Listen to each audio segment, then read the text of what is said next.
अस्सलामु अलैकुम वरहमतुल्लाहि वबरकातुह। बिस्मिल्लाहिर्रहमानिर्रहीम। अल्हम्दुलिल्लाहि रब्बिल आलमीन वस्सलातु वस्सलामु अला सय्यिदिल मुरसलीन नबीना मुहम्मद व अला आलिहि व सहबिहि अजमाइन। अम्मा बाद फ़अऊज़ु बिल्लाहि मिनश शैतानिर रजीम। व इज़ क़ाल लुक़मानु लिब्निही व हुवा यईज़ुहु या बुनय्या ला तुश्रिक बिल्लाह इन्नश्शिर्का लज़ुल्मुन अज़ीम। व वस्सैनल इंसाना बिवालिदैहि हमलतहु उम्मुहु वहनन अला वहनिन व फ़िसालुहु फ़ी आमैन अनिश्कुर ली व लिवालिदैका इलैयल मसीर। আল্লাহ পাক রব্বুল আলামিনের সমস্ত প্রশংসা যে আল্লাহ পাক আমাদের সৃষ্টি করেছেন এবং আমাদের হিদায়াত দান করেছেন।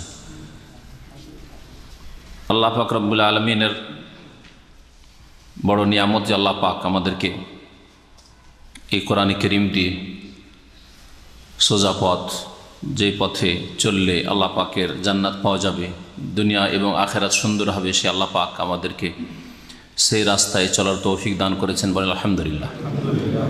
সালাত এবং সালাম নাযিল প্রিয় নবী সাল্লাল্লাহু আলাইহি সাল্লামের উপর, যার প্রতি কোরআন কারীম নাযিল হয়েছে। আর এই কোরআন দিয়ে অসংখ্য মানুষ সঠিক পথে এসেছে, আসছে আর আসবে ইনশাআল্লাহ। আমাদের তাফসীর হবে সূরা লোকমান থেকে। সূরা লোকমানের তাফসীর গত সপ্তাহে শুরু করে বেশ কয়েকটি আয়াতের তাফসীর হয়েছে।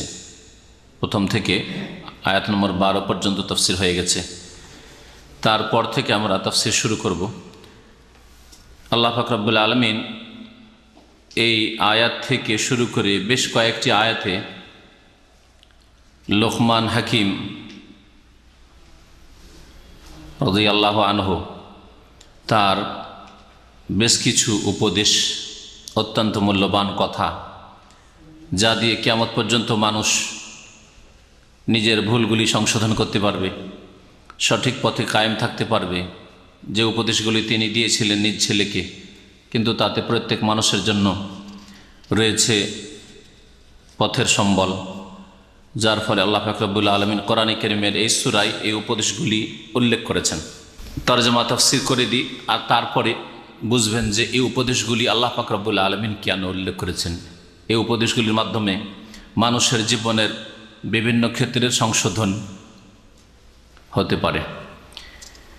প্রথম বিষয়, মানব জাতির উপর আল্লাহ পাক যা ফরজ করেছেন তা তাওহীদ, আল্লাহ পাকের একত্ব প্রতিষ্ঠা করা, শিরক মুক্ত হওয়া, বাতিলকে অস্বীকার করা, শিরক কুফরিকে অস্বীকার করা, তাগুতকে অস্বীকার করা, আর আল্লাহ পাকের তাওহীদ একত্ব প্রতিষ্ঠা করা জীবনের প্রত্যেকটি ক্ষেত্রে।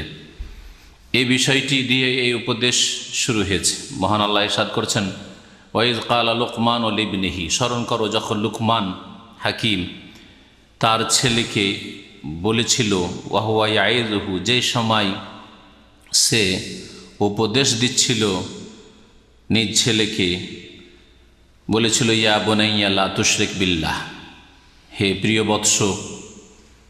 বুনাইয়া ইবনুন মানে ছেলে, আর বুনাই ছোট ছেলেকে বলা হয়, অথবা আদর করে স্নেহের ছেলে, প্রিয় ছেলে, এই জন্য প্রিয় ছেলের অর্থ করলাম। ওমার যদি কারো নাম হয়, ওকে যদি ওমাইর বলেন তো এটা আদরের শব্দ। তাসগীর করলে ছোট বুঝায় আর আদরও বুঝায়, দুটোই অর্থ বহন করে তাসগীর আরবি গ্রামারে। তো বলছেন লোকমান হাকিম, ইয়া বুনাইয়া, হে প্রিয় বৎস, লা তুশরিক বিল্লাহ, আল্লাহর সাথে কোনো কিছুকে শরীক করিও না, আল্লাহর সাথে অংশীদার স্থাপন করিও না। আল্লাহর কোনো শরীক নেই, আল্লাহ পাকের জাত সত্তাতেও কোনো শরীক নেই। আল্লাহ এক ও একক, আল্লাহ দুই নয়, তিন নয়। আল্লাহ পাকের সিফাত গুণাবলীতে কোনো শরীক নেই। আল্লাহ পাকের গুণগুলি একমাত্র আল্লাহ পাকের সাথে সুনির্দিষ্ট, কারো মধ্যে পাওয়া যেতে পারে না। সুতরাং সৃষ্টি করা আল্লাহর সিফাত, আর কেউ সৃষ্টি করতে পারে না। আল্লাহ পাক রব্বুল আলামিনের যতগুলি গুণাবলী রয়েছে, প্রত্যেকটি আল্লাহ পাকের নাম আর নামগুলির অর্থ, এগুলি হচ্ছে আল্লাহ পাকের গুণ। এই গুণগুলি পূর্ণমাত্রায় আল্লাহ পাক রব্বুল আলামিনের মধ্যে রয়েছে। যদি কিছু নাম আল্লাহ পাকের রয়েছে, যে নামগুলির সীমিত অর্থ মানুষের মধ্যে হতে পারে, কিন্তু অসীম অর্থ, আর সেই অর্থ অনুসারে গুণ একমাত্র আল্লাহ পাক রব্বুল আলামিনের। যেমন রহমান, রহমত থেকে, রহমত মানে দয়া, মানুষের মধ্যে দয়া আছে, এমনকি পশু পাখির মধ্যে দয়া আছে, কিন্তু সীমিত দয়া রয়েছে। আর রহমান মহান করুণাময়, হ্যাঁ, পরম দয়ালু। এই রহমান গুণটি একমাত্র আল্লাহ পাকের, আর কারোর জন্য তা প্রয়োগ করা যাবে না। তো গুণাবলীর ক্ষেত্রে অদৃশ্যের জ্ঞান, এটি হচ্ছে একটা গুণ। ইলমে গায়ব, অদৃশ্যের জ্ঞান, এটা হচ্ছে একটা সিফাত, গুণ, যা চোখে সামনে নেই তা জানা, এটা হচ্ছে একটা গুণ, সিফাত। এই গুণ আল্লাহ পাক রব্বুল আলামিনের। এই ক্ষেত্রে আল্লাহ এক ও একক। যদি বলেন যে উলিয়াও গায়বের খবর জানেন, নবী রসুল আলেমুল গায়ব, গায়বের খবর জানেন, উলিয়ার জন্য কাশফ হয়ে যায় আর দুনিয়ার সব কিছু জানতে পারেন, তাহলে আল্লাহর সাথে শরিক করলেন। লা তুশরিক বিল্লাহ, আর আল্লাহর সাথে শরিক করিও না।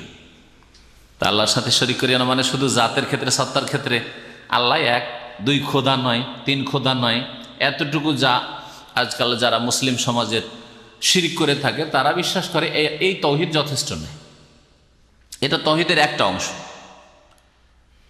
আল্লাহ পাকের গুণাবলীর ক্ষেত্রেও আল্লাহ এক ও একক। হায়াত মত দান করা, এটা আল্লাহ পাকের গুণ। বা আল্লাহ পাকের কাজ বলতে পারেন রুবুবিয়াতের ক্ষেত্রে, এগুলিতে আল্লাহ পাকের কেউ শরিক নেই। যদি আপনি মনে করেন যে আপনার রোগ কেউ ভালো করতে পারে, আপনার কেউ ছেলে মেয়ে দিতে পারে, গায়বী শক্তি এমন আছে আল্লাহ ছাড়া, তাহলে এগুলি আল্লাহর সাথে শিরক হলো। এইরকমই মানুষের কাজে কর্মে, ইবাদত বন্দেগীতে আল্লাহ পাকের কোনো শরিক নেই। আল্লাহকে এক বললেন, হ্যাঁ, আল্লাহর কাজ তৌহিদ রুবুবিয়্যাত বিশ্বাস করেন। আর মুশরিকরা বিশ্বাস করতো যে সৃষ্টিকর্তা আল্লাহ, হ্যাঁ, রিজিক দাতা আল্লাহ, কিন্তু ইবাদত বন্দেগীতে, সিজদাতে, হ্যাঁ, উপাসনায় আল্লাহর সাথে শিরক করত। এক কথায় আবার বলি, আল্লাহর জাতে, সত্তায়, আল্লাহর সিফাতে, গুণাবলীতে, আল্লাহর কাজে, আল্লাহ পাকের ইবাদত বন্দেগীতে কোনো ক্ষেত্রেই লা তুশরিক বিল্লাহ, আল্লাহর সাথে শরিক করবে না। কারণ ইন্না শিরকা লা যুলমুন আযীম, শিরক হচ্ছে নিঃসন্দেহে, লা অবশ্যই, এক তো ইন্না মানে নিশ্চয়, আল্লাহ তো নিশ্চয়, শিরক হচ্ছে নিঃসন্দেহে, লামের তর্জমা করলাম, যুলমুন আযীম, নিঃসন্দেহে বড় জুল। কোনো সন্দেহ নেই যে শিরক হচ্ছে সবচেয়ে বড় জুল। একজন লোক যদি খুনও করে, জেনাও করে, এগুলি বড় জুলম, হ্যাঁ, মাতা পিতার অবাধ্য হয়, বড় জুলম। যে কোনো পাপ ধরে নেন, সমাজ বিরোধী পাপগুলিকে আজকাল মানুষ বড় নজরে দেখে, তাই না? যেগুলো সমাজ বিরোধী পাপ সেগুলিকে বড় নজরে সমাজের লোকেরা দেখে, দেখো বড় অপরাধী। যেগুলি রাষ্ট্রবিরোধী পাপ, অপরাধ, সেগুলিকে রাষ্ট্রীয় ক্ষমতায় যারা আছে সেগুলিকে বড় পাপ মনে করে, এই সন্ত্রাসী, সে দেশদ্রোহী। এই সমস্ত পাপের চাইতে বড় পাপ হচ্ছে শিরক।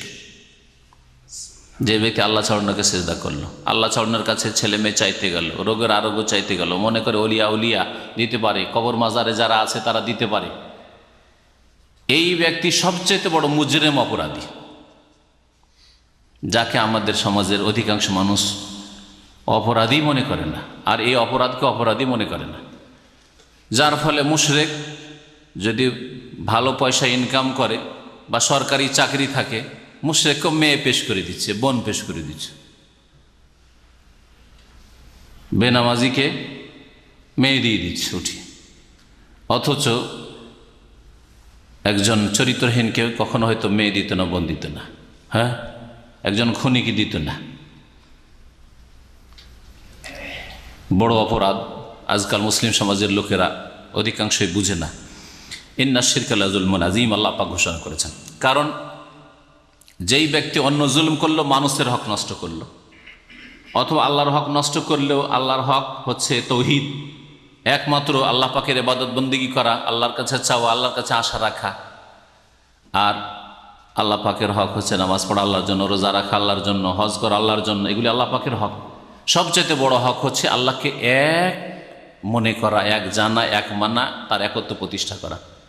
আল্লাহর হক নিয়ে আল্লাহর দাস, আল্লাহর গোলাম, অসহায়কে দিয়ে দিল। এই জন্য সবচেয়ে বড় জুলম হচ্ছে শিরক।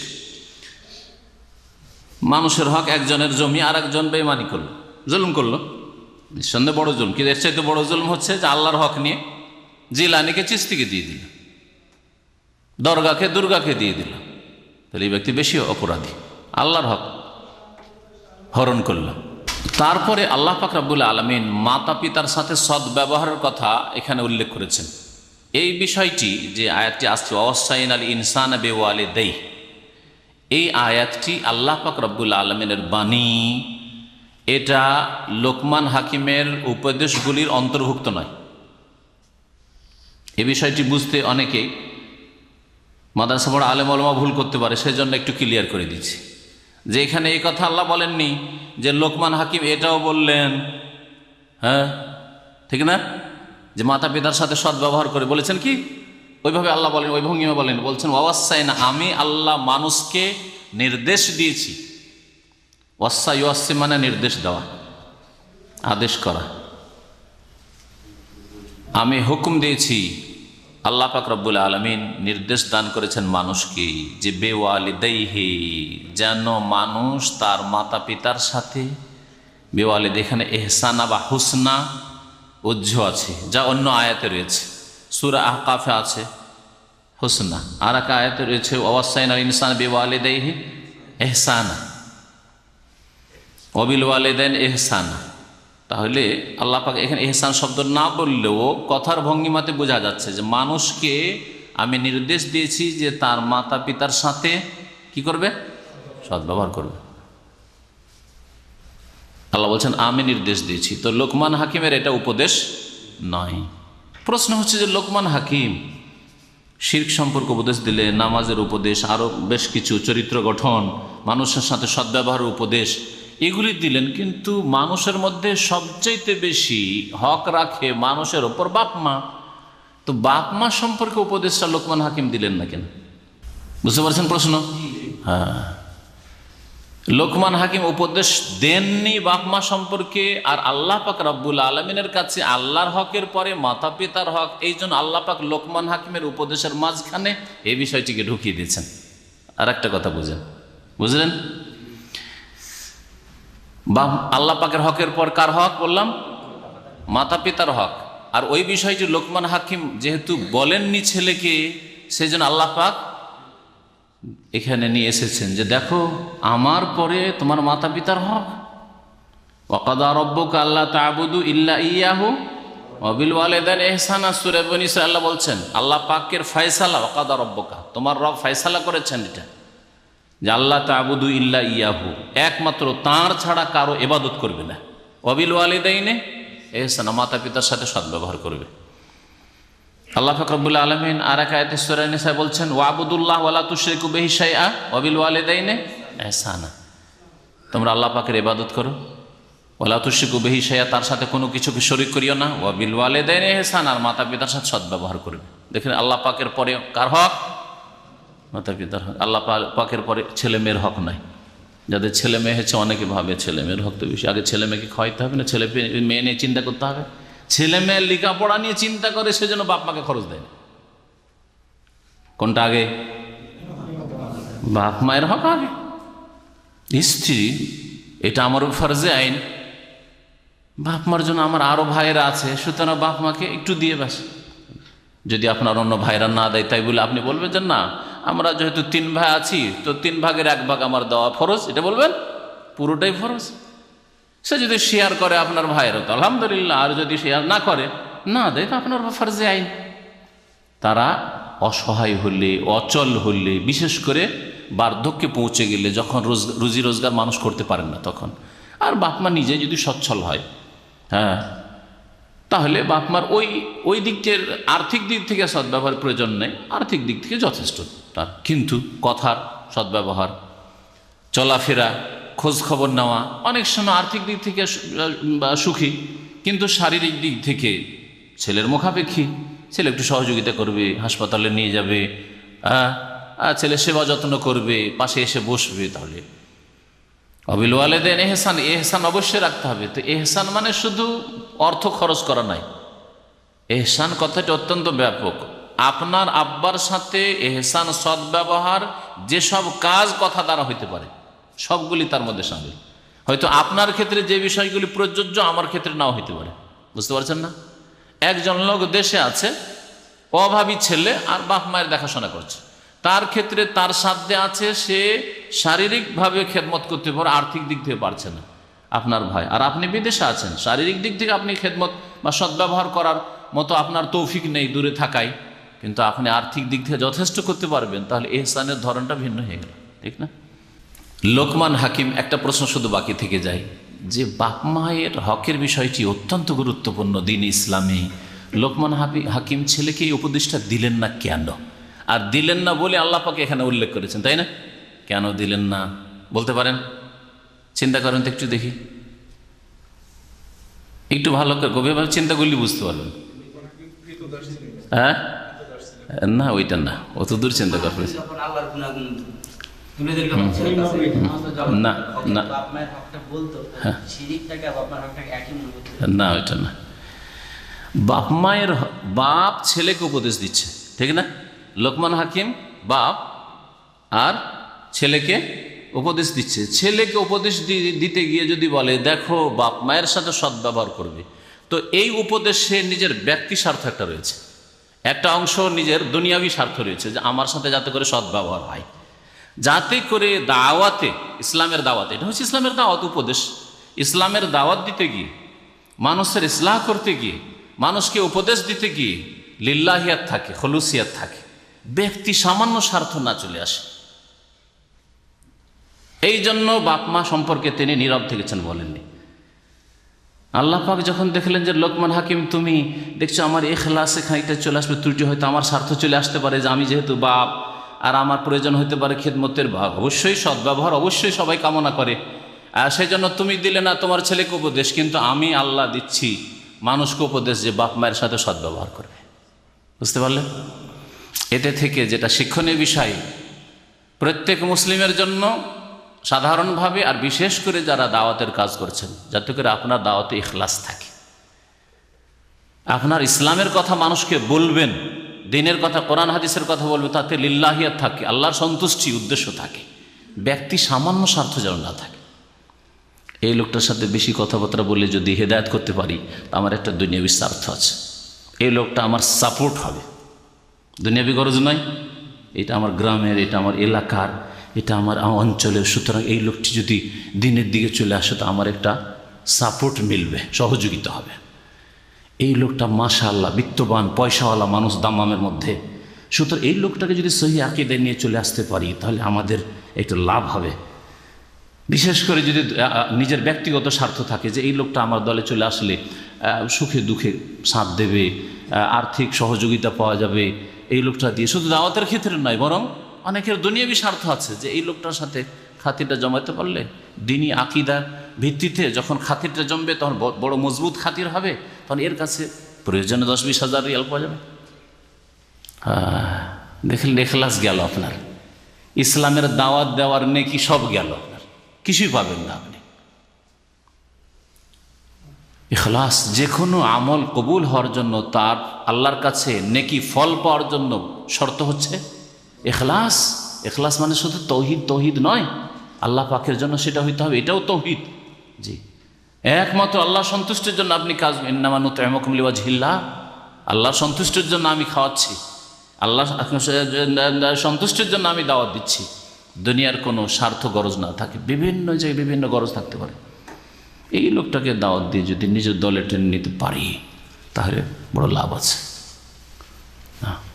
দুনিয়ার গরজ যাতে না থাকে, বরং একজন মানুষ যদি পানিতে ডুবে অথবা আগুনে ফেসে যায় তো তাকে উদ্ধার করা যেমন ইখলাস থাকে, এই লোকটাকে উদ্ধার করছি, সেই খলুসিয়াত যেন আপনার থাকে, যে যারা শিরকে রয়েছে, বিদাতে রয়েছে, বেদিন হয়ে রয়েছে, বেনামাজি রয়েছে, এদেরকে গুমরাহি থেকে উদ্ধার করছি। এটা হচ্ছে আমার আল্লাহর কাছে এই নিয়ত, আর এই নিয়তের উপরে আপনি ফল পাবেন। আর যত আল্লাহর জন্য খুলুসিয়াত থাকবে তত বেশি তাতে ফল পাবেন, আর যত খুলুসিয়াত কমবে তত বেশি আপনার কাজের বরকত চলে যাবে।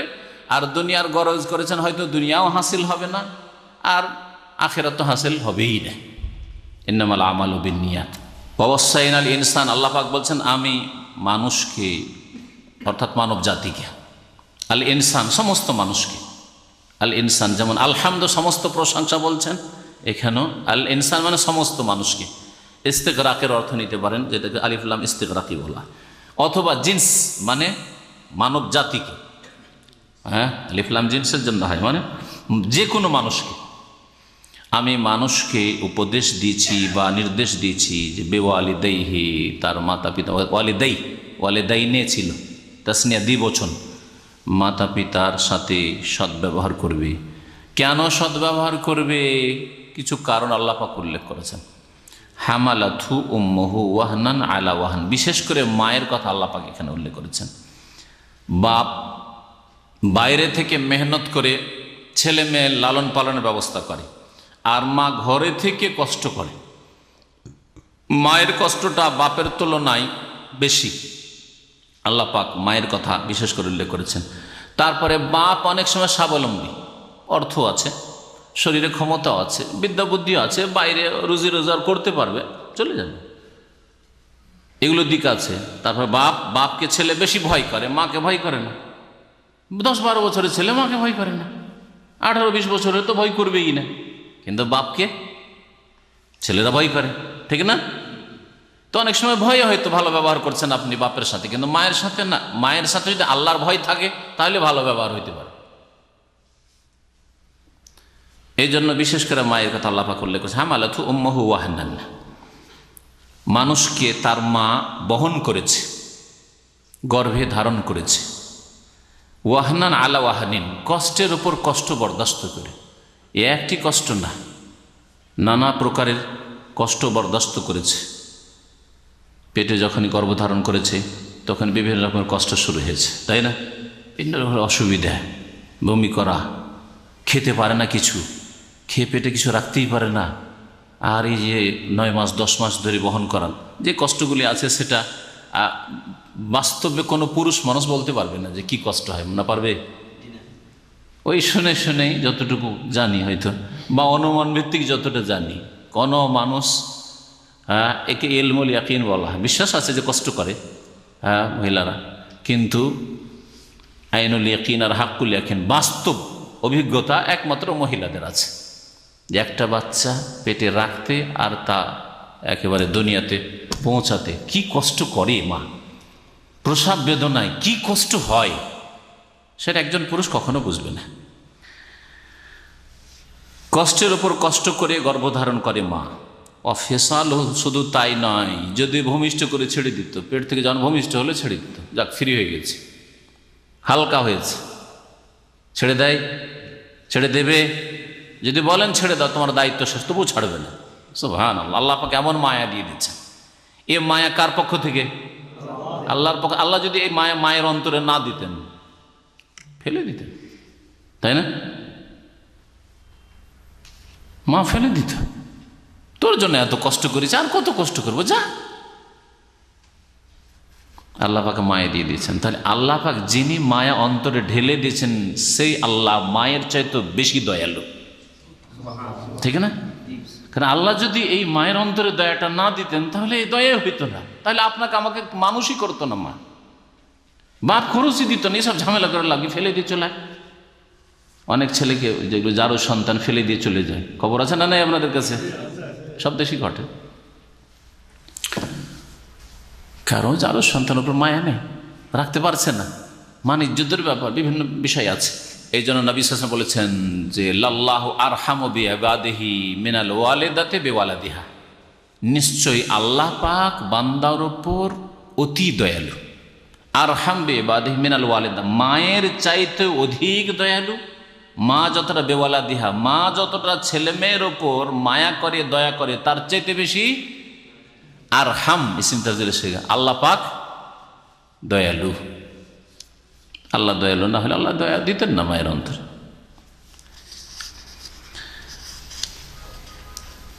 এই জন্য শিশু ভূমিষ্ঠ হওয়ার পরে অফিসাল হুফি আমাইন, আল্লাহ পাক বলছেন যে তার দুধ ছাড়ানো হয় 2 বছরে। 2 বছর ধরে দুধ পান করায়, স্তন্যদান করে মা, অসহায় ছেড়ে দেন না। দুধ যখন হয় না, দুধ কমে যায়, বাচ্চা বলতে পারবে যে মা তোমার দুধে আমার পেট ভরছে না। সুবহানাল্লাহ। মা অনুমান করছে যে আমার এই ছেলের 4 মাস 5 মাস বয়সে যতটা দুধের প্রয়োজন, এই দুধ যথেষ্ট হচ্ছে না। তখন গরিব হইলে কত কি যে খাওয়িয়ে ওই বাচ্চাকে বাঁচাবার চেষ্টা করি। আর একটু পয়সাওয়ালা হলে আজকাল বেবি ফুড আছে, বিভিন্ন ফুড আছে, সেগুলির ব্যবস্থা করে। কত যে খরচ করে মানুষ, কত যে কষ্ট করে। গরিব কোন এক মহিলার কথা বলছি যে বাচ্চার জন্য যথেষ্ট দুধ হয় না, তখন ওই মুড়ি ভাজা, মুড়ি ভেজে সেটাকে মুখে চিবিয়ে, এবং কারণ বাচ্চা খেত, মুখে চিবিয়ে ওই বাচ্চার মুখে দিত। ছোটকালে দেখেছি। চিন্তা করতে পেরেছেন? আর সেই মা, ছেলে মেয়ে বড় হলে সেই মাকে ভুলে যায়, বাপের ইহসানকে ভুলে যায়। এই যে বিদেশে কষ্ট করছেন আপনারা, এখন বুঝতে পারবেন, ছেলে মেয়ে বাড়িতে রেখে এসছেন না, এখন বুঝতে পারবেন যে আপনার বাপ মায়ের কতটা কদর আপনার অন্তরে হওয়া উচিত। যদি বুঝার অন্তর থাকে তাহলে আপনার ছেলে মেয়েদের জন্য আপনি যেমন কষ্ট করছেন, বিদেশে পড়ে আছেন, আপনার ভোগবিলাস আরাম আল্লাহ পাক হালাল করেছেন আপনার বিবি। আরে আমি আমার পেটের কথা চিন্তা করবো, আমি ছেলে মেয়ের ভবিষ্যতে এত চিন্তা করে কেন কষ্ট করব? 2 বছর ধরে আমি স্ত্রী ছেড়ে বিদেশে পড়ে থাকবো, কেন পড়ে থাকবো? ওই ছেলে মেয়েগুলোর জন্য পড়ে আছেন যে একটু ভালো সুখী হবে, এরা ভালো একটু জীবনযাপন করে ভালো শিক্ষা দীক্ষা লাভ করবে। এই যে আপনি ছেলে মেয়েদের কথা চিন্তা করছেন, আপনি শুধু চিন্তা করছেন, আপনার বাপ মা আপনার কথা চিন্তা করেনি? তাহলে এটা বোঝার চেষ্টা করবেন যে আপনার বাপ মা, আপনি যেমন চিন্তা করেছেন আপনার ছেলে মেয়েদের কথা, তেমনই তার চাইতে বেশি চিন্তা করেছে। কষ্টের যুগ, অভাবের যুগে, তখন আরও বেশি অভাবের যুগ ছিল। এখন তো আল্লাহ সচ্ছলতা দিয়েছেন মানুষকে। আল্লাহ পাক তারপরে বলছেন আনিশকুর লি ওয়ালি ওয়ালিদাইক। অত্যন্ত গুরুত্বপূর্ণ এই কথাটি। আল্লাহ পাকের সব কথাই গুরুত্বপূর্ণ। আনিশকুর লি, বিশেষ করে মনে রাখবেন। আল্লাহ বলছেন দেখো মানুষ আমার শুকরিয়া আদায় করবে, ওয়ালি ওয়ালিদাইক, আর তোমার মাতা পিতার শুকরিয়া আদায় করবে। আল্লাহর শুকরিয়ার সাথে আল্লাহ মা বাবার শুকরিয়াকে একসাথে মিলিয়ে বর্ণনা করেছেন। কত বাপ মায়ের হক চিন্তা করেছেন। আল্লাহ শুধু কথা বললেন যে আমার শুকরিয়া আদায় করবে, আমার শুকরিয়া যেমন আদায় করবে তোমার বাপ মায়েরও শুকরিয়া আদায় করবে। আর বাপ মায়ের শুকরিয়া মানে কি? শুধু মৌখিক শুকরিয়া? আল্লাহর শুকরিয়া মানে যেমন মৌখিক শুকরিয়া নয় যে খেয়ে দিয়ে আলহামদুলিল্লাহ, ওই রকমই বাপ মায়ের শুকরিয়া মানে এই না যে মাঝে মাঝে বন্ধু মহলে খুব আয়েশ আরামে খাচ্ছেন আর মাঝে মাঝে বললেন আমার বাপ মা অনেক কষ্টও করেছে, বাপ মা আমাদেরকে কষ্ট করে মানুষ করেছে, এই 2-4টি বাক্য বললেন আর বাপ মায়ের খোঁজ খবরে নেন না, বাপ মাকে সন্তুষ্ট করার চিন্তাও করেন না, বাপ মায়ের কি প্রয়োজন তা কখনো জিজ্ঞাসা করেন না। এটাই কি শুকরিয়া? অন্তর থেকে বাপ মায়ের শ্রদ্ধা, বাপ মায়ের শ্রদ্ধা আল্লাহ পাকের পরে মানুষের মধ্যে সবচেয়ে বেশি হইতে হবে। অন্তর থেকে এহতেরাম শ্রদ্ধা রেখে বাপ মার সাথে চোখে চোখ মিলিয়ে কথা না বলা, চোখ রাঙা না করা, গরম মেজাজে কথা না বলা। বুড়ো বাপ যদি একটা কথা 2 বার বলছেন 3 বার বলছেন বুঝতে না পারে, আর কিছু শোনো না, তুমি বুঝো না কিছু, চুপ থাকো। অধিকাংশ মানুষ এরকম করে থাকে। তুমি কি বুঝবে? আরে তুমি কি বুঝবে মানে তুমি বেশি বুঝনে বলা হয়ে গেছে না। এই ধরনের বেয়াদবি অনেকে করে থাকে। হয়তো খাওয়াচ্ছেন, ভালো পয়সা আছে খাওয়াচ্ছেন, কিন্তু কথাবার্তার দিক থেকে আপনি সদ্ব্যবহার করেন না বাপ মায়ের সাথে। আমরা আমাদের কথা বলছি, তুমি কেন ওতে ঢুকতে যাচ্ছ? কথা হয়তো হালকায় মনে করলেন, কিন্তু বাপের অন্তর কষ্ট হবে না? ছেলে কার সাথে কি গল্প করছে, কিরে বাবা কিরে বাবা কি তোমরা কথা বলছো? আরে ছাড়ো তুমি, বাদ দাও। হ্যাঁ ছাড়ো তুমি, বাদ দাও মানে বেয়াদবি না? সুবহানাল্লাহ। ছোট ছেলে এই বিষয়গুলি যত আলোচনা করবেন সুবহানাল্লাহ, মানুষের হেদায়েতের দিক আছে। এই জন্য যে আপনি যখন ছোট ছিলেন, আমি যখন ছোট ছিলাম, ছোট বাচ্চা এই একটা জিনিস সম্পর্কে 50 বারও জিজ্ঞেস করে, আব্বু এটা কি, আব্বু এটা কি? বিরক্ত হয় না বাপ মা? বিরক্ত হয়। কখনো বাপ মা আপনি আপনার 1 বছর 2 বছরের ছেলে যদি বারবার জিজ্ঞাসা করে আবু এটা কি পাখি, কি পাখি, 50 বারও জিজ্ঞাসা করে, তো বলবেন একটা দিব চড়, বলবেন ধরবে আদব, বলবেন? আপনার কারো মজা লাগছে, মানে ওর কথাগুলো শুনতেই মজা লাগছে, বুঝতে পারছেন বিষয়গুলি। আর বাপ যদি জিজ্ঞেস করে, এরকম একটা ঘটনা আছে, একটা বাপ এরকম ভান করে জিজ্ঞাসা করেছে, একটা পাখি দেখছে বুড়ো হওয়ার পরে, আর ছেলেকে জিজ্ঞেস করেছে যে আব্বু এটা কি বলো তো বাবু? সে অমুক পাখি, এটা টিয়া পাখি বা কোনো পাখি হবে পাখি। আবার 1 মিনিট হয়েছে, 2 মিনিট হয়েছে, বাবার এটা কি রে বসে আছে বলতো? 2 বার বলেছে। 3 বার যখন জিজ্ঞাসা করছে, তার তুমি কিছু বুঝো না, বারবার জিজ্ঞাসা করে একটা কথা। হ্যাঁ, তখন ওই আব্বা বলছে যে বাবা রে, তোকে পরীক্ষা করছিলাম, তোকে পরীক্ষা করছিলাম। ছোটকালের একটা কথা মনে আছে, তুই আমাকে 50 বার জিজ্ঞেস করেছে আব্বু এটা কোন পাখি, আব্বু এটা কোন পাখি, আব্বু এটা কি? তুই 50 বার জিজ্ঞেস করেছিস, আর 50 বার আমি জবাব দিয়েছি। তোকে শুধু 3 বার পরীক্ষা করলাম। সুবহানাল্লাহ।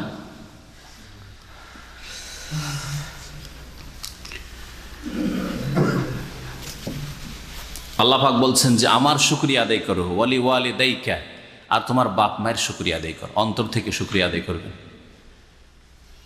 আপনার অন্তরে শ্বশুরের কদর বেশি হয়ে গেছে, শাশুড়ি মার কদর বেশি হয়ে গেছে, হ্যাঁ, বন্ধুর কদর বেশি হয়ে গেছে।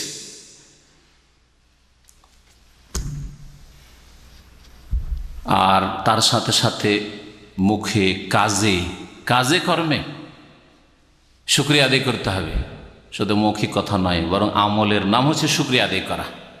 দাউদ আলাইহিস সালামের ঘটনায় আল্লাহ পাক রব্বুল আলামিন বলেছেন, ইমালু আলা দাউদা শুকরান, হে দাউদের বংশধর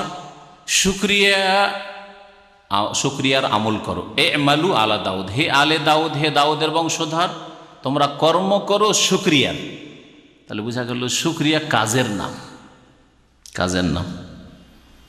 মানুষের শ্রদ্ধা করেন, মানুষকে অন্তর থেকে ভালোবাসেন, এজন্য মাঝে মাঝে দাওয়াত দেন, মাঝে মাঝে খোঁজ খবর নেন, তাই না? অসুখ বিসুখে আপনার কাজকর্ম ডিউটি ছেড়ে ছুটে যাচ্ছেন, অসুখ হয়েছে সেজন্য, তার জন্য সময় দিচ্ছেন কেন? যে আপনি তার অন্তর কদর করেন এবং প্রমাণ করছেন যে আমি তোমার ইহসানের শুকরিয়া আদায় করছি এর মাধ্যমে। তো আল্লাহ পাক রব্বুল আলমিনের শুকরিয়ার সাথে সাথে এক কথায় মা আর বাবার শুকরিয়া আদায় করতে আল্লাহ হুকুম করেছেন। আল্লাহ পাকের শুকরিয়া করা যেমন ফরজ, না শুকুর গুজারের জন্য আযাব রয়েছে, তেমনি মাতা পিতার শুকরিয়া আদায় করাও ফরজ। আল্লাহ পাক তারপরে বলছেন যে দেখো, ইলাইয়াল মাসির, আমার কাছেই প্রত্যাবর্তন রয়েছে, আমার কাছে ফিরে আসতে হবে। সুতরাং আমার শুকরিয়া আদায় যদি না করো, মাতা পিতার যদি শুকরিয়া আদায় না করো, তাহলে জবাবদেহি করতে হবে আমার কাছে এসে। ইলাইয়াল মাসির, পরকালের জবাবদেহি হিসাবের কথা স্মরণ করিয়ে দেওয়া হয়েছে। গায়ের জোর দুনিয়াতে দেখাবে, কিন্তু সবাইকে আল্লাহর সামনে যেতে হবে। ইলাইয়াল মাসির। আল্লাহ পাক তারপরে আর একটি নীতিমালা মাতা পিতার আনুগত্যের ক্ষেত্রে, মাতা পিতার সাথে সদ্ব্যবহারের ক্ষেত্রে উল্লেখ করেছেন। সেটা হচ্ছে যে মাতা পিতা যতক্ষণ পর্যন্ত শরীয়তের গণ্ডিতে থেকে আপনাকে কোনো কথা বলবে, ততক্ষণ সেগুলি মানা আর সেই ক্ষেত্রে আনুগত্য করা ফরজ। আর শরীয়তের যদি গণ্ডির বাইরে কথা বলে, এমন কথা বলছে যেটার শরীয়তে অনুমতি নেই, শিরকের কথা, বেদাতের কথা, অন্য কোনো পাপের কথা, চরিত্র নষ্ট করার কথা, হারাম নিয়ে আসার কথা, হ্যাঁ, কারোর উপরে জুলুম করার কথা, তাহলে মানা যাবে বাপ মায়ের কথা? হ্যাঁ, কারণ তখন একদিকে আল্লাহ পাককে মানা আর একদিকে বাপ মাকে মানা। বাপ মাকে যদি মানছি পাপের কথায়, তাহলে আল্লাহর নাফরমানি হচ্ছে, আল্লাহর বিরুদ্ধাচরণ হচ্ছে।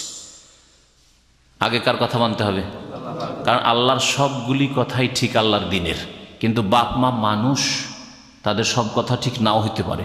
কোনো শিরকি কথাও বলতে পারে, কোনো বিদাতি অনুষ্ঠানের কথাও বলতে পারে, অমুক বিদাতে চলো ঈদে মিলাদুন্নবীর ওখানে মাহফিল হচ্ছে, চলো মিলাদে নিয়ে চলো বলতে পারে, চলো মাজারে নিয়ে চলো, আমি মাজারে যাব, আমার জন্য একটা চাদর এনে দাও, একটা খাসি এনে দাও, খাসি মোরগ মাজারে নিয়ে যাব, বাপ মা বলতে পারে।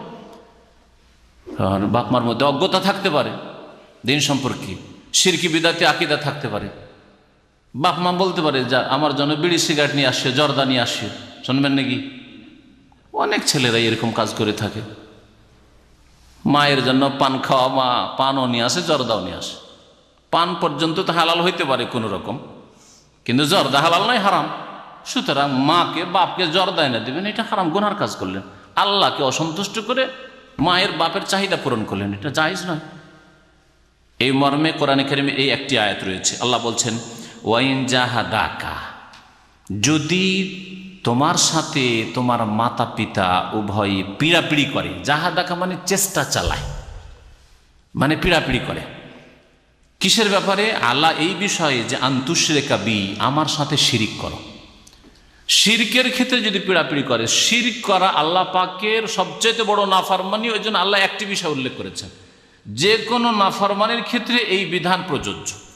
আল্লাহ পাকের নাফরমানি করে আল্লাহর দিনের কোনো কিছু ছেড়ে দিয়ে বাপ মায়ের কথা যদি হয় যে তার উল্টো, তাহলে আল্লাহ বলছেন যে ফালা তুতি'হুমা, তা মানা যাবে না। আল্লাহ বলছেন যে যদি তোমার মাতা পিতা তোমার সাথে পীড়াপিড়ি করে এই বিষয়ে যে আনতুশরিকা বি, আমার সাথে শিরক করো, মা লাইসা লাকা বিহি ইলমুন, যে সম্পর্কে তোমার আল্লাহ প্রদত্ত কোনো জ্ঞান নেই। তোমার জ্ঞান নেই মানে তোমাকে আল্লাহ এই জ্ঞান দেননি, মানে অনুমতি দেননি। এই রকমের জ্ঞান মানে এই রকমের অনুমতি কোরআন হাদিসে নেই, ইসলামে পারমিশন নেই। মা লাইসা লাকা বিহি ইলমুন মানে আল্লাহ প্রদত্ত জ্ঞান।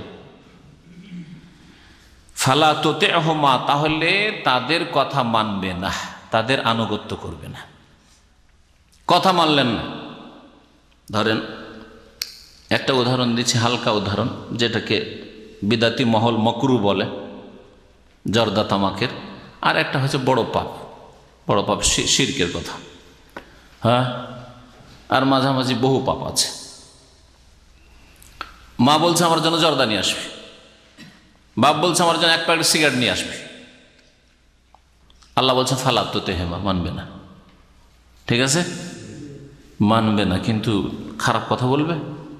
বুড়া হয়ে গেলে হুঁশ দিশা নেই, এখনো তুমি জর্দা খেবে, এখনো তুমি সিগারেট খেবে, বলবেন না।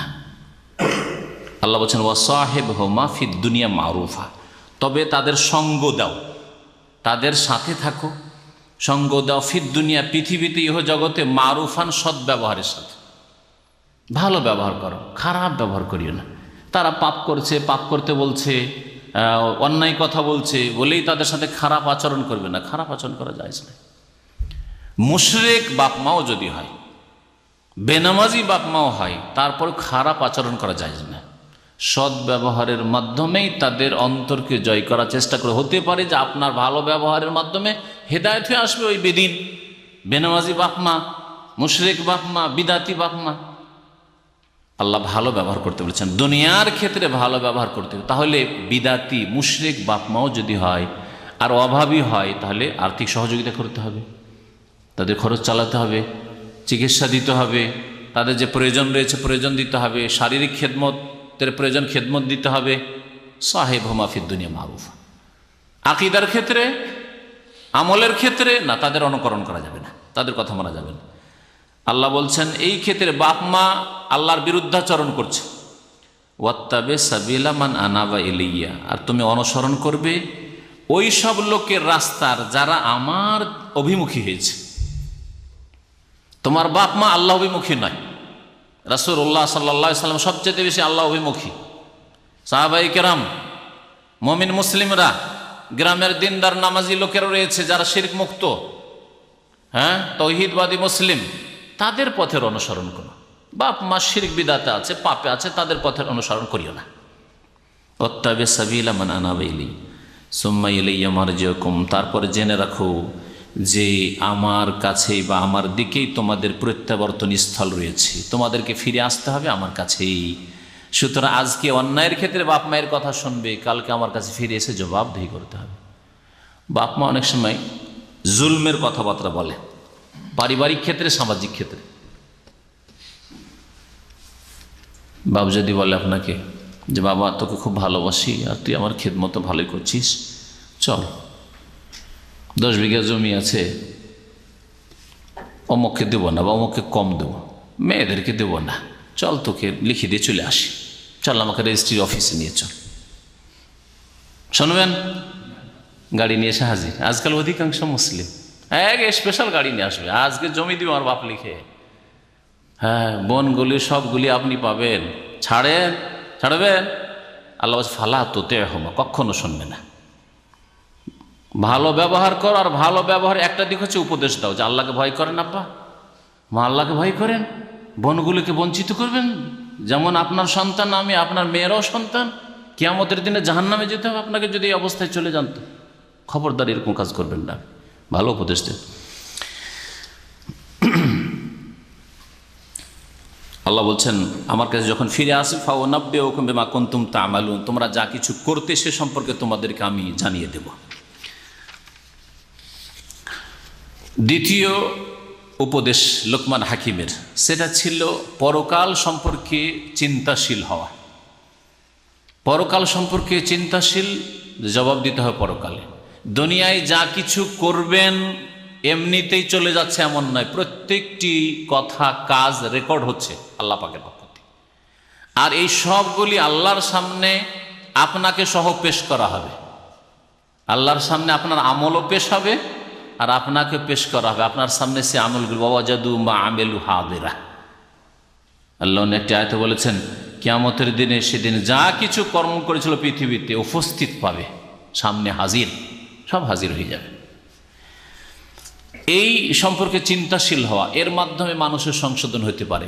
শিরক মুক্ত হলে মানুষের সংশোধন হয়, কারণ যে তৌহিদ প্রতিষ্ঠাকারী হবে সত্যিকার অর্থে, সেই ব্যক্তি কখনো পাপিষ্ট হতে পারে না। আল্লাহর তৌহিদের অন্তর্ভুক্ত হচ্ছে আল্লাহ পাকের গুণাবলী বিশ্বাস করা, তার মধ্যে আল্লাহ পাকের ক্ষমতা, আল্লাহ পাকের জ্ঞান, কুদরত। সুতরাং আল্লাহর ক্ষমতার বাইরে যেতে পারবো না, আল্লাহর জ্ঞানের বাইরে যেতে পারবো, আল্লাহ সব কিছু জানছেন এসব বিষয়গুলি। তার সাথে সে পরকাল সম্পর্কে চিন্তাশীল হওয়া, যে যা কিছু আমরা করছি সেগুলি আল্লাহর উপর গোপন থাকে না, বরং আল্লাহ সব কিছু দেখছেন, সব কিছু জানছেন। এই একটি বিষয় ছিল যার মাধ্যমে মানুষের সংশোধন হয়। আসলে ইয়া বুনাইয়া, হে প্রিয় সন্তান, ইন্নাহা ইনতাকু মিসকাল হাব্বা। ইন্নাহা, কেউ কেউ বলেছে এই হা জামিরটা হচ্ছে জামিরের শান। এগুলি গ্রামার যারা বুঝে তারা বুঝবে।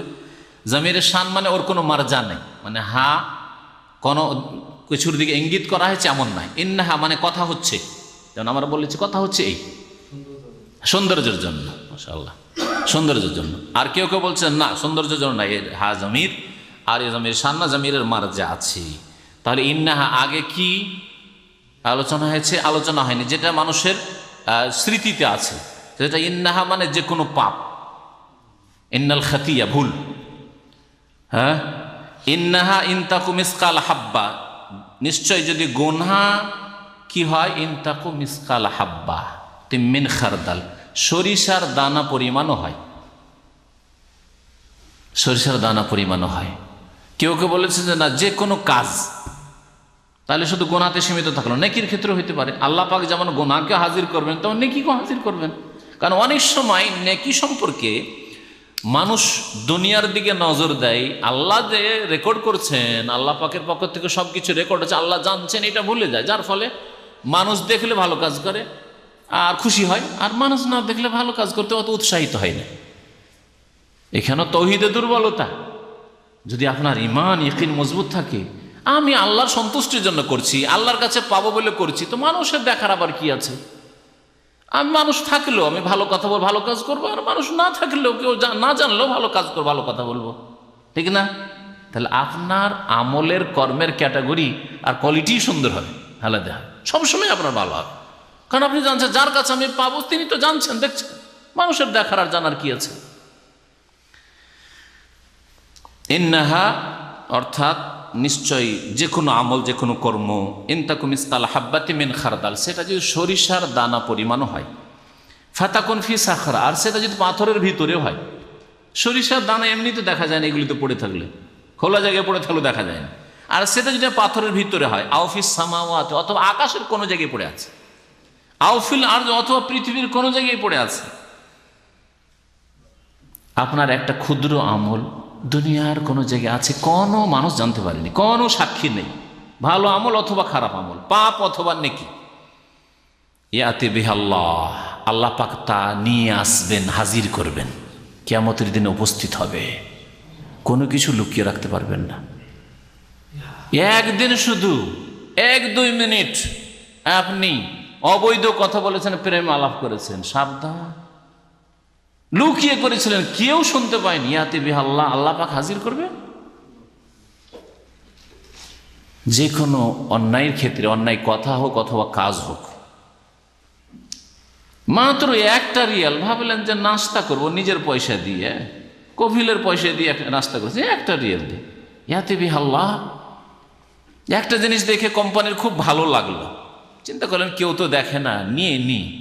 হ্যাঁ, আজকাল সস্তাতে তো কার্গো আছে, নিয়ে পাঠিয়ে দিই দেশে। আজকে এই শ্রেণীর লোকেরাই বেশি কার্গো করছে শুনছি। যতগুলি কার্গো অফিস আজকাল চলছে সৌদি আরবে, অধিকাংশ যারা নিজের হালাল পয়সা দিয়ে কিনছে এদের সংখ্যা তুলনামূলক কম। কারণ পয়সা দিয়ে কিনবো আর তারপরে আবার পাঠাবো চার্জ দিয়ে, তাই না? খরচ ডবল হচ্ছে। আর যারা ফিরি পাচ্ছে চুরি করা মাল, জিনিসটা তো ফ্রি পেয়েছি, আর লাগলো কিলোতে 5-7 রিয়াল, যা লাগলো অসুবিধা নেই, জিনিসটা তো ফ্রি, হ্যাঁ, নিয়ে যাওয়া সহজ।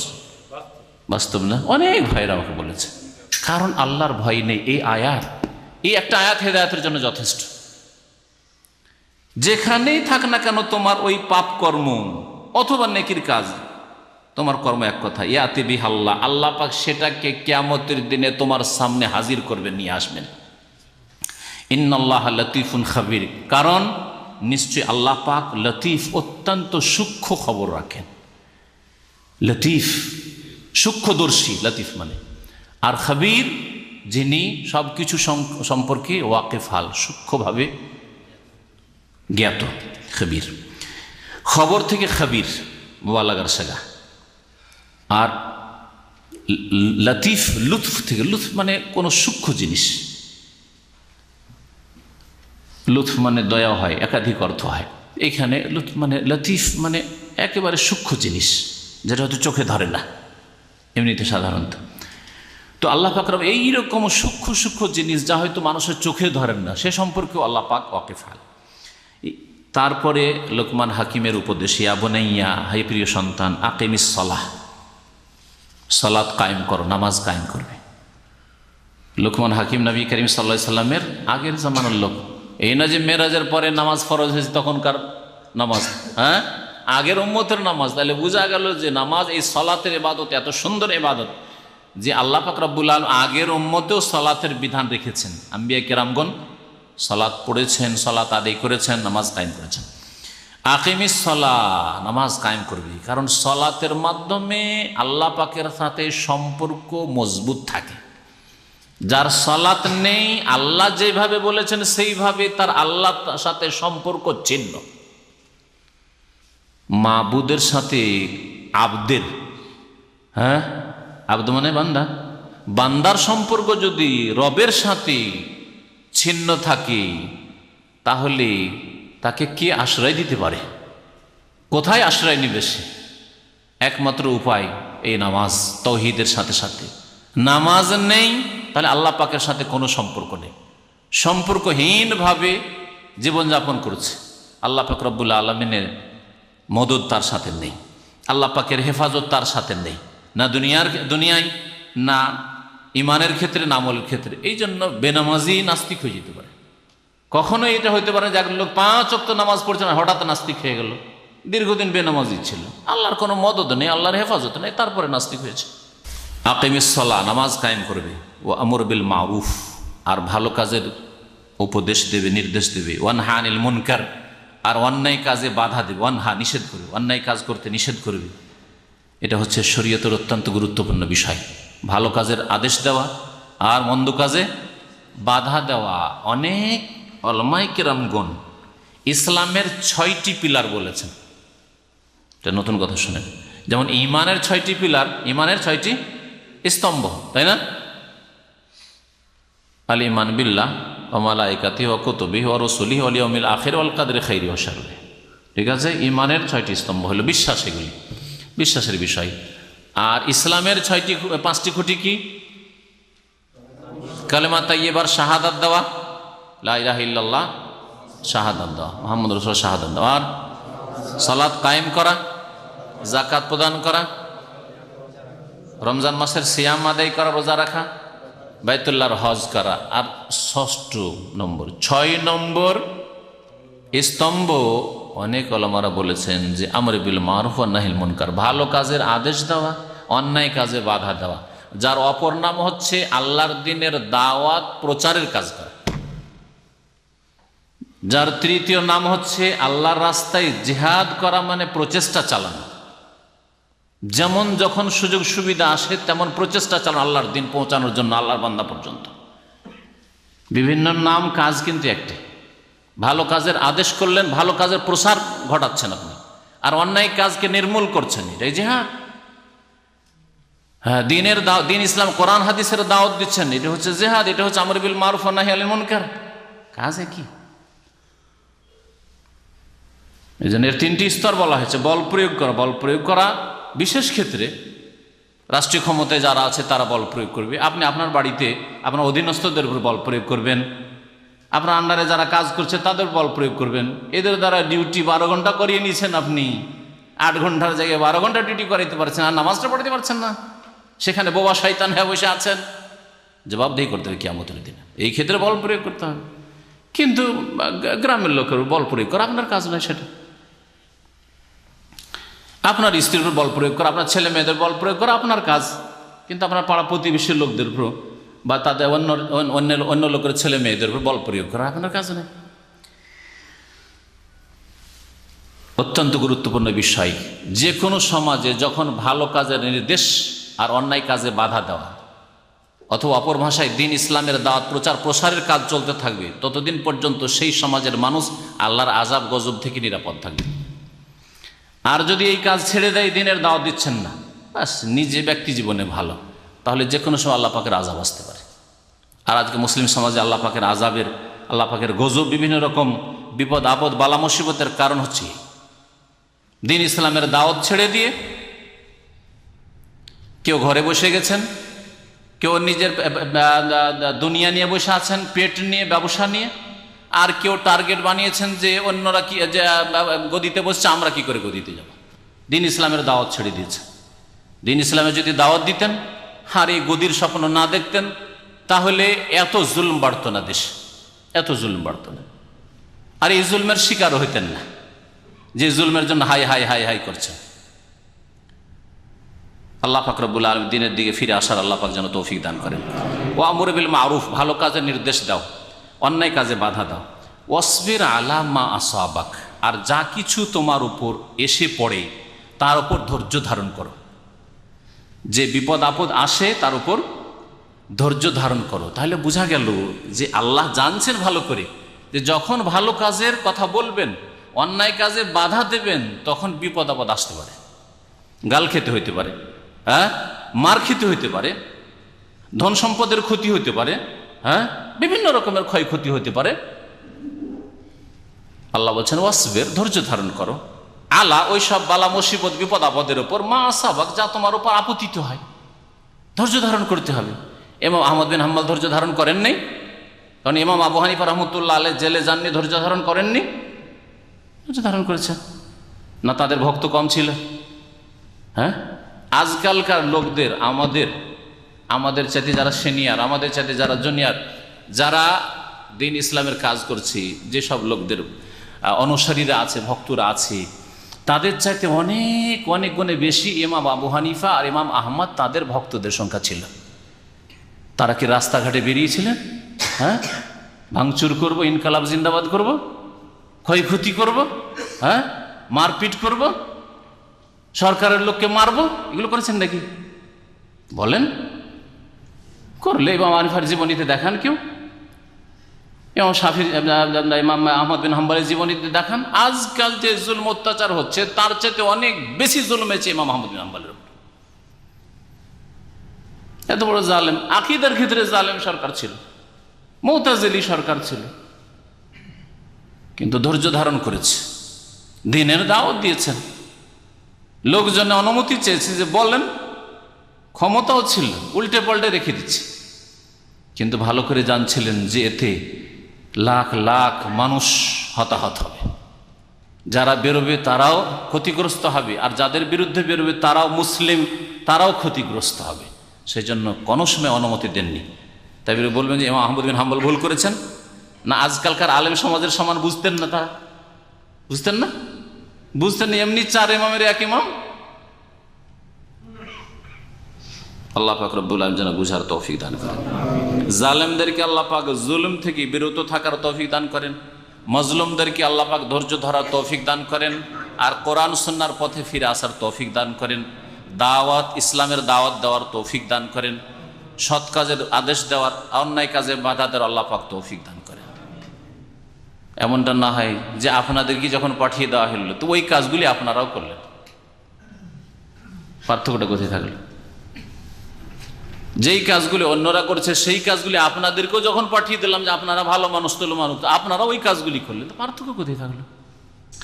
আল্লাহ পাক রব্বুল আলামিন বলছে ইন্না যালিকা মিন আজমিল উমুর, বিপদ আপদে ধৈর্য ধারণ করা হচ্ছে নিশ্চয়ই, ইন্না যা নিশ্চয়ই, এই বিষয়টি যালিকা মানে বিপদ আপদের উপর ধৈর্য ধারণ করা, এটা যেমন তেমন ব্যাপার নয়। মিন আজমিল উমুর, দৃঢ় প্রতিজ্ঞতার প্রমাণ, দৃঢ় প্রতিজ্ঞ হয়ে জীবনযাপনের অন্তর্ভুক্ত। মিন আজমিল উমুর, আমর মানে হচ্ছে কাজ, আর আজম মানে হচ্ছে দৃঢ় প্রতিজ্ঞ। যারা দিন ইসলামের ওপর, তৌহিদের ওপর দৃঢ় প্রতিজ্ঞ তাদের কাজ এটা। আর যাদের ইমান দুর্বল, দুনিয়ার স্বার্থ আছে, তারা হাই হাই করবে, হাই কি হলো, হাই কি হলো, আমার প্রাণটাই গেল, জীবনটাই গেল, হ্যাঁ ভবিষ্যতে অন্ধকার, কি হবে আমার। না, আপনার আয়ু বাড়বেও না আর কমবে না, কেউ বাড়াইতেও পারবে না, কমাতে পারবে না।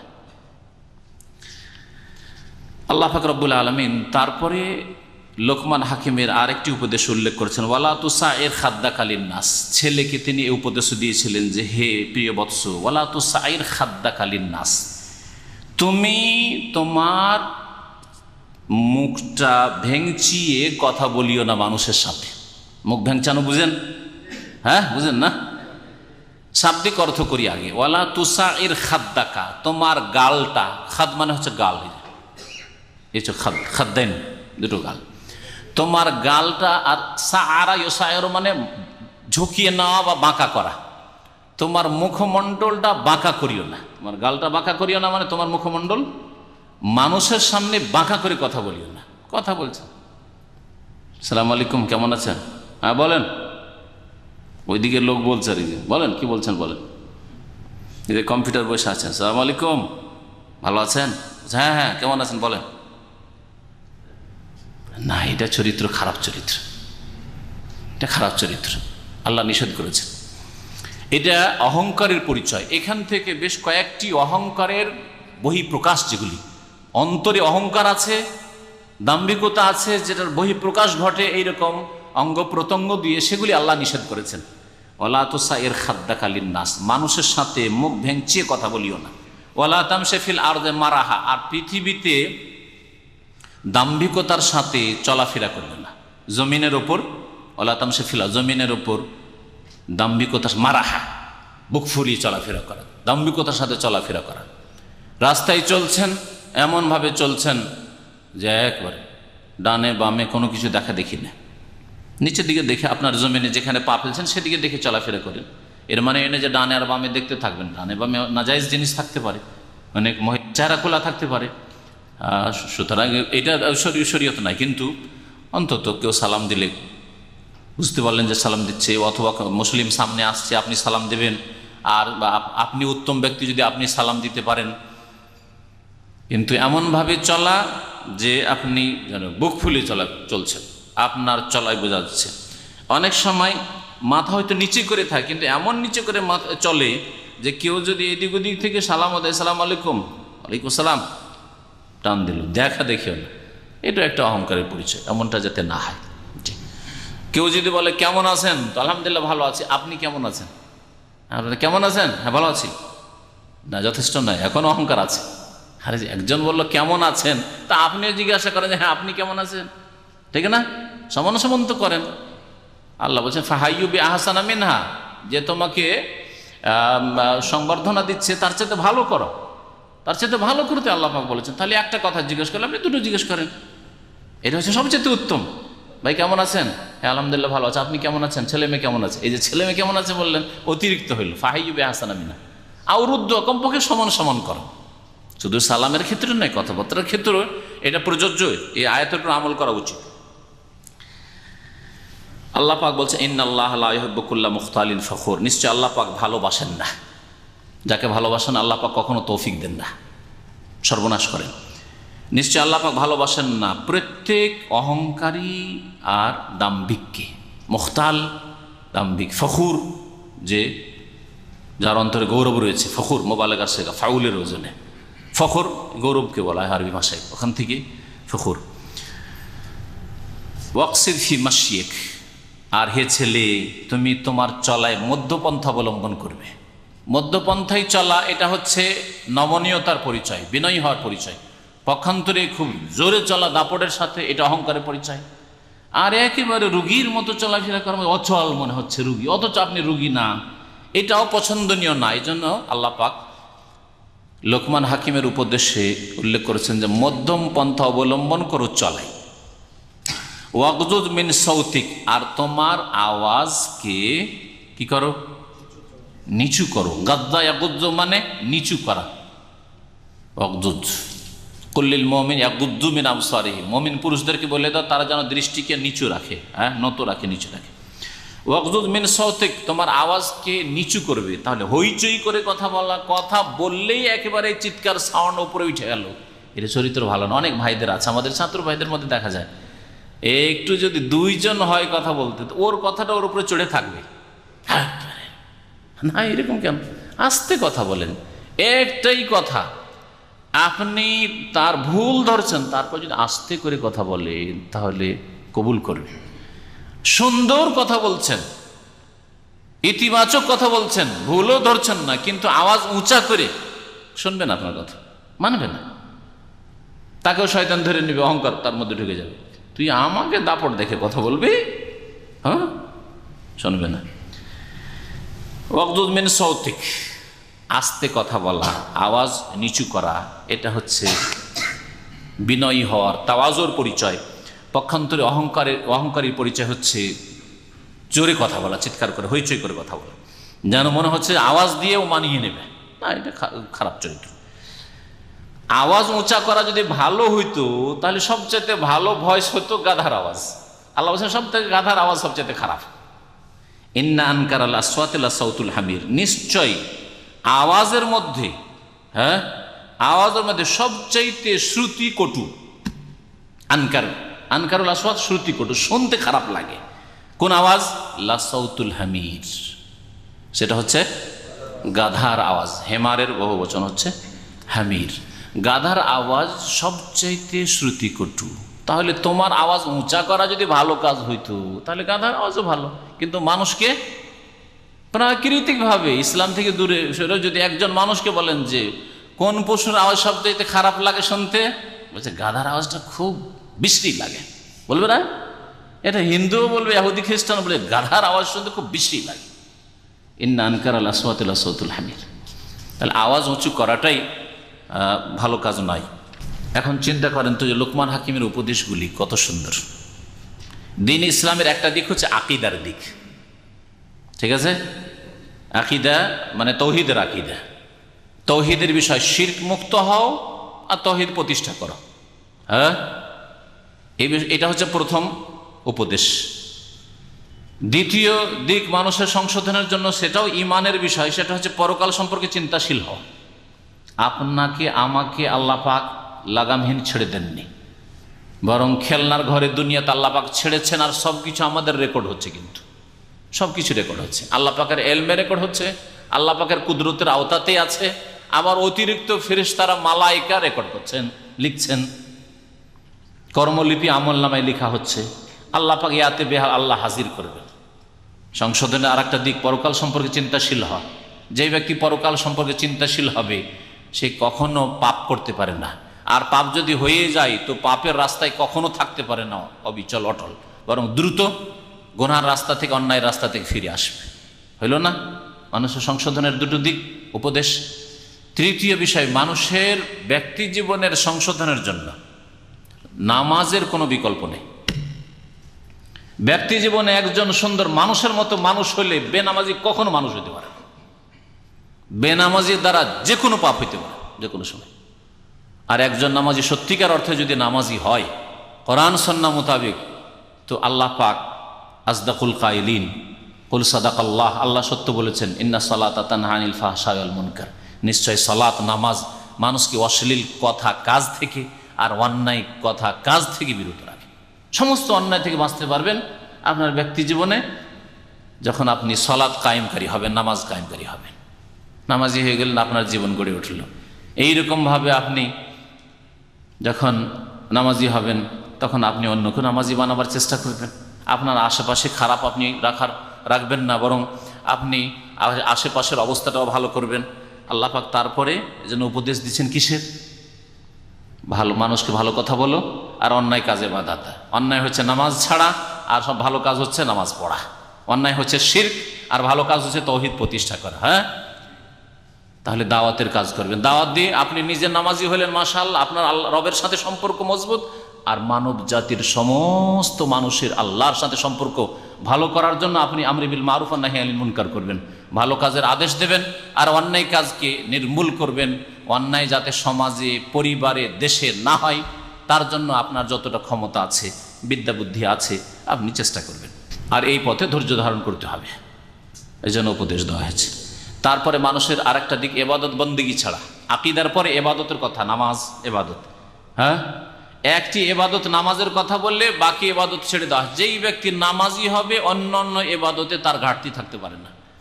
এই জন্য আজ পর্যন্ত মুসলিম সমাজে খুঁজে পাওয়া যাবে না, আমাদের বিশেষ করে সমাজে 5 ওয়াক্ত নামাজি, যাকাত দেয় না, রোজা রাখে না, পাবেন না খুঁজে। সত্যিকার অর্থে যদি নামাজি হয় তাহলে বাকি ফারাইজ ওয়াজিবাত অবশ্যই আদায় করেছে। তাহলে ইবাদত বন্দেগী হয়ে গেল, আকীদা হয়ে গেল, ইবাদত হয়ে গেল। মানুষের আর একটা দিক হচ্ছে আখলাক চরিত্র। আখলাক চরিত্র গঠনের জন্য উপদেশ রয়েছে, ওয়ালা তুসাইর খাদ্দাক লিন-নাস ওয়ালা তামশি ফিল আরদি মারহা, এখান থেকে একেবারে ইন্না আনকারাল আসওয়াতি লাসাউতুল হামির পর্যন্ত। মানুষের সাথে তোমার সম্পর্ক যেন ভালো থাকে। আকীদা সুন্দর করো, বিশ্বাস সুন্দর করো, আল্লাহর সাথে সম্পর্ক ভালো করো নামাজ কায়েমের মাধ্যমে। আল্লাহর দ্বীন প্রচার করো যাতে করে মানব জাতি সত্যিকার অর্থে মানুষ হয় আর আল্লাহর সাথে তাদের সম্পর্ক মজবুত হয়। আর তারপরে মানুষের সাথে সদ্ব্যবহার করো নিজের চরিত্র গঠনের মাধ্যমে। এই উপদেশগুলিতে প্রত্যেক মানুষের জন্য পাথেয় রয়েছে। আল্লাহ পাক রব্বুল আলামিন যেন আমাদেরকে ভালো উপদেশের উপর আমল করার তৌফিক দান করেন। আজকে এখান থেকে ছেড়ে দিই, কারণ শেষ করা তো যাবে না, আর সময় যথেষ্ট হয়ে গেছে। আল্লাহ পাক রব্বুল আলামিন যেন আমাদের গুনাহ খাতা মাফ করে দেন, ভুলভ্রান্তি মাফ করেন। আল্লাহ পাক বালা মুসিবত যেন দূর করেন। আল্লাহ পাক দুনিয়ার ফিতনা থেকে আমাদেরকে বাঁচিয়ে রাখেন। সাল্লাল্লাহু নবিয়ানা মুহাম্মদ ওয়া আলা আলিহি ওয়া সাহবিহি আজমাইন।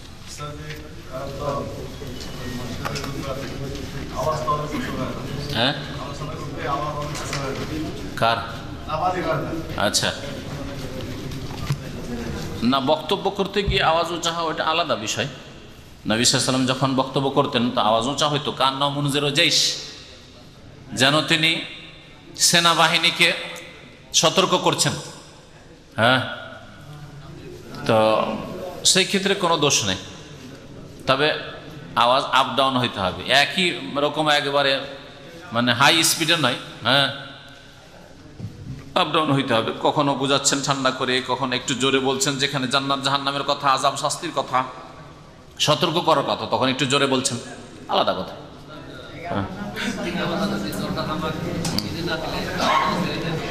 হ্যাঁ,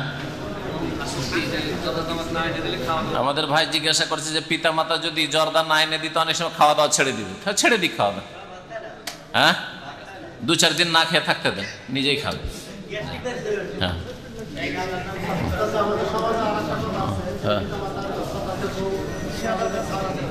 হ্যাঁ, পিতা মাতার কথাতে ছেড়ে দেওয়া যাবে যদি পিতা মাতা ইব্রাহিম আলাইহিস সালামের চরিত্রের মতো হয়। কি বুঝলেন? আপনার পিতা মাতা যদি পরেজগার মানুষ হয়, আল্লাহ ভীরু, পরকাল সম্পর্কে সত্যিকার অর্থে চিন্তাশীল, ইব্রাহিম আলাইহিস সালামের চরিত্র যদি তার মধ্যে থাকে, তো ইব্রাহিম আলাইহিস সালামের কথা শুনে ইসমাইল তালাক দিয়েছিলেন, আপনিও আপনার বাপ মায়ের কথা শুনে তালাক দেবেন। কিন্তু আপনার বাপ মা যদি দুনিয়ার স্বার্থ রাখে, আল্লাহর ভয় কম থাকে, দিন সম্পর্কে অত পরোয়া নেই, আর অধিকাংশ লোকের বাপ মা এরকম। সুতরাং আজকালকার বাপ মা আদর্শ নয় এই ক্ষেত্রে, বিশেষ করে আমাদের সমাজে বাপ মায়ের কথা শুনে সহজে স্ত্রীকে তালাক দেওয়া যাবে না যতক্ষণ পর্যন্ত কোনো এমন শরীয়ত বিরোধী কাজ বা কথা স্ত্রীর মধ্যে না পাবেন। জি হ্যাঁ, তো বলবেন ওই বাপ মাকে যে তুমি ইব্রাহিমের মতো হও, তখন তালাক দেবো তোমার কথা। জি হ্যাঁ, কি বলে? আল্লাহর নামের মধ্যে সাত্তার না জয়ীফ, সাত্তার আল্লাহর নাম ঠিক নাই। আব্দুস সাত্তার, আল্লাহর নাম সাত্তার নাই।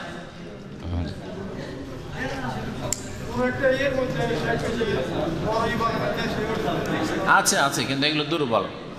যে হাদিসটাতে আছে নামগুলি, তাতে বিভিন্ন এতে পার্থক্য আছে, আর হাদিস আসলে জয়ীফ। আল্লাহ 99টি নাম আছে, কিন্তু আল্লাহ রহমান ও রহিম করে যে 99টি নাম এর একটিও হাদিস সহি নেই। তিরমিজিতে যে হাদিসটা আছে দুর্বল, সহি হাদিস নয়। আল্লাহর নাম রশিদ কিনা সন্দেহ, আল্লাহর নাম সাত্তার তো নেই, আল্লাহর নাম হান্নান নেই, আল মান্নান আছে, কিন্তু হান্নান আল্লাহর নাম নেই। বহু নাম আল্লাহর নেই যেগুলো সুবহান, আমাদের আব্দুস সুবহান রাখে, আল্লাহর নাম সুবহান নয়, একেবারেই নয়। জি হ্যাঁ, সুবহান এমনি রাখে। হ্যাঁ, কি বললাম? ইয়া আল্লাহ ইয়া রহমান রহিম, আল্লাহর জিকির হইল, তারপরে বেদাতি জিকির, তারপর ইয়া রহমতুল্লিল আলামিন নবীর জিকির হয়ে গেল। নবীর জিকির শিরক। জিকির কি আর নবীর আছেন? আল্লাহর। উযকুরুল্লাহ, আল্লাহর জিকির করো, তারপরে শব্দের জিকির নেই। ইয়া আল্লাহ ইয়া রহমান ও শুধু পড়তে থাকবে, এরকম জিকির বেদাতি জিকির। হ্যাঁ 18 এরকম করে।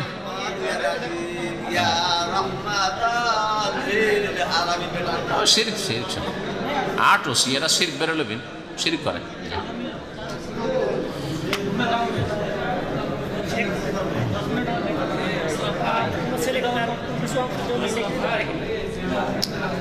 কোন ছেলেকে জমি লিখে দিবে কেন, এটা দেখার বিষয়।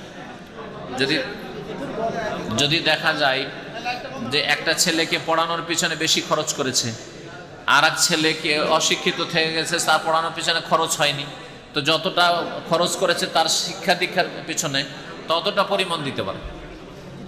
হ্যাঁ, ততটা পরিমাণ দিতে পারে।